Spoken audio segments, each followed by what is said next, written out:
franktalks.com.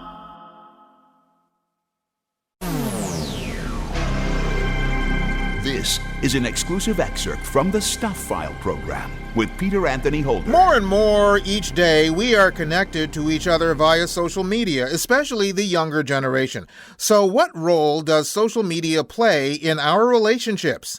Is it a help, a hindrance, or a minefield? We put that question to relationship coach Frank Kermit, who is back on the show. He joins us via Skype from right here in Montreal. Hi, Frank. Hello, good sir, and how are you? Just tickety-boo. Thanks again for being on the show. We touched on this topic about 9 years ago on the show, but a lot has changed in social media in that short period of time. So I thought we'd revisit this situation. And to answer the question I just asked, is it a help, a hindrance, or a minefield? It depends on how you use social media. Social media, at its core, is a way for people to stay connected. It's to let people know what's going on in your life, a way for you to find out what's going on in the lives of others. We don't have the time to always meet up in person. We have obstacles from that happening sometimes beyond our control. But social media is a way for people to stay interconnected and just to keep on top of things. Even if you don't necessarily see somebody's information on a daily basis, if ever you want to see what they've been up to, you look up their social media and you'll get the update you're looking for. So as a concept, I love social media. Where it can get difficult is, what people are posting on social media, things that they may be saying in the moment because they're angry or frustrated. Will these things come back to haunt them in the future? Well, speaking about haunting in the future, it was back in the day, if you broke up with someone, unless you lived in a very small town or you were breaking up with someone who was working with you, you went your separate ways. But nowadays, people can break up and still be connected via social media, still follow what other people have done or are doing that you were in relationships with. Doesn't that have an effect on any future relationships, or could it have an effect on future relationships? It could definitely have an effect. I am going to say one thing that would be a positive. One of the positive aspects of social media is that people are more mindful to try and stay on good terms with an ex. Because once, let's say, a couple has been dating for, a little over a year, and they decide to break up at that point, chances are each person in the couple has become friends with the now ex's friends. So they're all linked up on social media. Having that kind of social pressure also reminds the couple, look, even though you are not getting along right now, we all don't want to be involved in your breakup, and we just want to stay amicable with everyone. So in that way, social media can be a powerful tool to remind people that if you're going to break up with somebody, you should aim to be amicable. Well, that goes to a deeper question, and that is it necessary? And I'm not saying you be bitter rivals or you fight constantly, but is it necessary to not have a clean break, to simply say, I'm not good for you, you're not good for me, let's part our separate ways and go on in life? We don't need to be in each other's lives anymore via social media, because I'm wondering what effect that has on subsequent relationships. And I'm not saying my feelings in subsequent relationships, but the feelings of my new partner being constantly compared to what I was dating in the past, because we're still connected in some way. Okay, this is a very good question. So let's look at some of the options here. Option number one, for some people, they need that break. They need that distance. So it might be wise to say, look, maybe someday in the future, we'll be able to be friends. We'll be able to be connected. But for right now, it's too painful. So I'm going to block you. So that way I don't have to see anything coming from you, and vice versa. I'd ask you to block me as well, or don't block me, but I'm going to block you because I need time away to get over us. So that would be one option. Another option is to consider the fact that the only reason that your future partners would feel threatened by your past partners is by the way you behave. If you are constantly bringing up your ex, well, whether or not you're connected on social media, your new partner is not going to feel very good about dating you. And if you have an overly involved connection to your ex, well, at a time when some people may have children after a breakup or a divorce. They need to stay connected for the sake of the kids. They need to know what's going on with their children. Do they necessarily have to be very linked on social media? Well, when you have kids in common, it might be a good parenting strategy. Oh, well, absolutely. When kids are involved, that's a given as far as I'm concerned. I'm just talking about people who were simply dating for a period of time, be it 6 months, a year, or 2 years, and didn't have any children and therefore didn't have any ties beyond their relationship.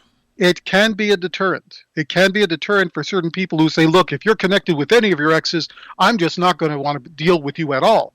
But is that reasonable? Is that reasonable in a time when you don't abstain from dating and then just wait for your parents to arrange a marriage for you, and then that's the only person you've ever known intimately?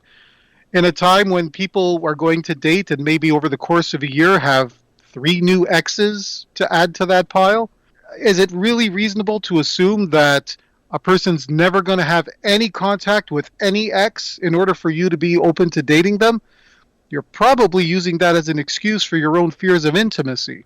Now, if you have trust issues, if you have abandonment issues, then deal with those. What if you have competitive issues? And by that I mean, let's say person A breaks up with person B, but they still want to find out what person B is doing because person A feels that he or she needs to be happier than person B. And seeing somebody happy on social media can really bum out person A. Assuming person A came to me for coaching, I would bring up the fact that the only person that person A has to compare themselves to is where they were yesterday. That's it. To be better today than you were yesterday and to be better tomorrow than you are today. That's it. That's the only thing you're in competition with. And if somebody else's happiness or failure to be happy has that much of an impact on your life, you're focusing on the wrong thing. You're focusing outward. You need to focus inward for that. In other words, don't let somebody live rent-free in your head. Exactly. That's a wonderful way of putting it. Okay. So one of the things, and you know, we're just scratching the surface here, because one of the other things that's coming out of the woodwork is AI. And AI has been involved in certain things like dating apps. And I don't want to go into dating apps now because that's just a whole other topic. Mm-hmm. But people are going on social media and they're using AI to sort of enhance who they are or who they think they are in order to attract a mate. And all I'm thinking of is the story or the play of Cyrano de Bergerac trying to woo Roxanne and getting Christian to speak the words. And it didn't really work out well for Cyrano. As a matter of fact, it worked out better for Roxanne and Christian. So isn't that what AI can do for people? I mean, it's another layer of a facade to a certain degree. Yes, it is another layer of facade, but let me point out that before AI, people have always, and I don't want to say all people, but a lot of people out there are presenting a false image in order to attract someone because they think, well, I'll use this false image to attract someone, then they'll get to know me, they'll fall in love with me, and then it'll all be okay. And that's not the way it works in reality. See, if you're going to use that false image to attract a person, they're not really into you. They're into the image you presented. And if you can't back that up in person, then when the two of you finally meet in person, and if you're going to have a relationship, hello, you're going to have to meet in person. Yeah. What happens then? This is why whenever I'm coaching someone and they say, well, I've been involved with somebody for X number of months, my first questions are, have you met them in person? Have you hung out with them for any length of time? Well, no, it's an online relationship. We've never met in person. And then I break it to them. Well, then you don't have a relationship. You have maybe the potential of a relationship, but no, it's not a relationship. Get together in person. And if the other person refuses to meet with you because they can't live up to this ideal they've projected online, you're being led on. And the only reason why you wouldn't want to meet this person is because you're holding on to the same fantasy. You're holding on to the same level of escapism. People don't have long-term relationships online, never meeting each other because, they're afraid that the other person's going to reject them. They know that there's something going on here that shouldn't be going on. But this is their own means of escapism at play. Don't kid yourself. Everybody likes to play the victim, but how long were you involved in this? How long did you not enforce your boundaries? How long did you wait before you said, look, this is all great and dandy, but let's meet in person? And you tolerated somebody saying no, and then you got into what tends to be a monogamous relationship online? No, that's people running away from real life, not having real relationships. Well, you said it's someone who is leading you on. Could it also be someone who, quite frankly, is leading themselves on? That's possible too. I mean, everybody's got their own issues and everybody's looking for some form of escapism one way or another. But let's be clear here. We do not ever or should never allow ourselves to carry on like that, because in the end, it's only going to hurt us. It's only going to hurt the individual who's playing this ridiculous game. So whether you use AI or don't use AI or get somebody else to write your profile or use an older picture instead of a more recent one and all the other things you can do to mislead people, the only people you're attracting are not people who are compatible with you as you are right now. And that's the problem. Now, if you want to waste your time and the time of others, that's a pretty good way. But if you're looking for quality connection, if you're looking for a real in-depth emotional bond, and by the way, that scares a lot of people. A lot of people are terrified at the idea of actually getting involved with someone. Maybe you've been hurt. Maybe you just don't feel you're worthy enough. Maybe you don't feel you're good enough. Maybe you don't feel you're lovable. It could be a host of reasons.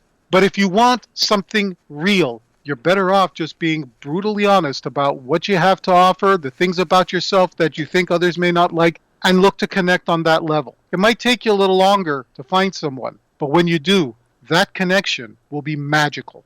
Frank, always words of wisdom. I thank you once again for being on the program with us, yet again.